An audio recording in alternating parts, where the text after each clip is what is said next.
And again, when we start to cut rates, usually the trigger for the bear market. Start to cut rates, trigger for the bear market. If we jump into this chart here, you can see that the shaded areas denote the bear markets here, okay?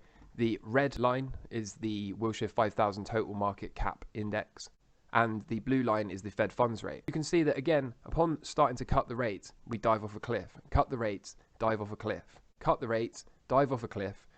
Here particularly, we move to a plateau once we put in the final blow off top move. As we start to cut rates, stock market dives off a cliff. Again, see this plateau as we have the final leg up, followed by the pivot to cutting rates, and the market dives off a cliff. Also, we're in a period of economic boom.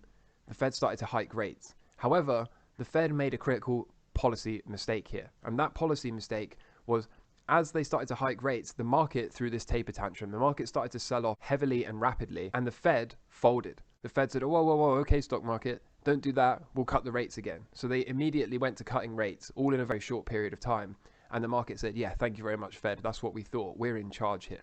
So this was a bit of a strange outlier in the data set. And like I say, this was because the Fed actually bowed down to the markets. And again, when we start to cut rates, usually the trigger for the bear market. Start to cut rates, trigger for the bear market, followed by cutting rates and a meltdown. Plateau again into this final leg up. So historically speaking, cutting rates is bearish.